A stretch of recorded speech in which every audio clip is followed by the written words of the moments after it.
स्वगताला खरं तर गंमत येत नाही. कारण काय असतं की ते एकतर ते सुरू होऊन मग ते मध्ये येतं, त्याच्यामुळे बसावं सर. प्रेक्षक बसलेले बघायची सवय मला. प्रेक्षक उठले की आम्हाला धडकी भरते, आयला प्रेक्षक उठले चालले काय. प्रयत्न करतो. काकाजींची भूमिका मी सध्या करतोय. तुझे आहे तुझं पाशीमध्ये फार फार अप्रतिम भूमिका आहे ती, मला आवडणारी भूमिका आहे.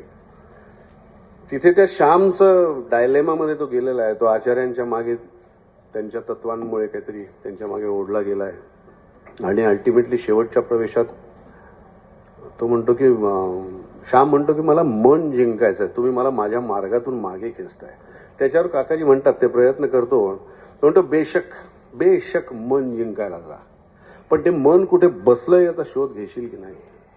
अरे मन जिंकणाऱ्या तुझ्या संत महंतांच्या गोष्टी राहू दे यार. इथे आपल्या या दिवाणखान्यात आग्रेवाली रोशन आली होती एकदा गायला. तुझ्या आजोबांचा गाण्या बजावण्याचा शॉक म्हणजे खुला बिलकुल. बाई असो बुवा असो, नाच गाणं इथं चोराचोरीचा मामलाच नाही. अरे तुझ्या आजोबांचं सोड यार, तुझ्या आजीनी इथे आत बसून इतकं गाणं ऐकलं होतं की मलका जान एक अंतरा विसरली ठोंबरीचा, तर तुझ्या आजीने आतून पुढचे शब्द सांगितले.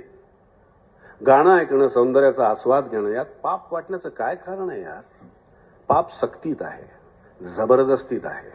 परिणामांची जिम्मेदारी नाकारण्यात पाप आहे, खुशीत पाप नाही. किस्सा सुनो. या इथे दिवाणखान्यात अशी मैफिल बसली होती. तुझे आजोबा बसले होते पखवाजवर.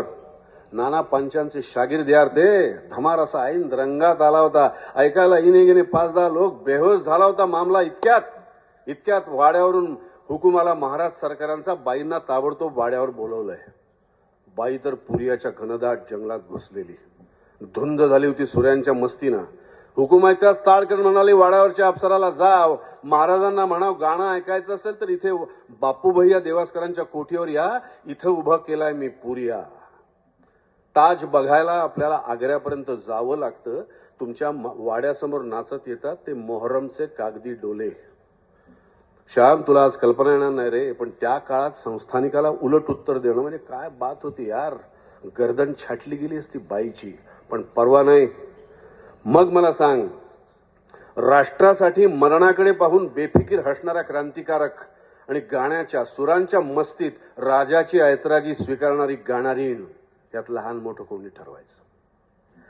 असा तो साधारण एक प्रवेश आहे की ज्याच्यात तो पण मग डायलेमामध्ये जातो. तो म्हणतो अरे बापरे, मला आता तुम्ही म्हणताय ते पण पटतंय आणि आचार्य म्हणतात ते पण पटतंय. त्यावर तो म्हणतो की तुझं मन तुला काय सांगताय. मग अशी मी सांगितल्या त्याच गोष्टी, तुमचं मन तुम्हाला काय सांगताय ते ओळखायचं असतं. धन्यवाद.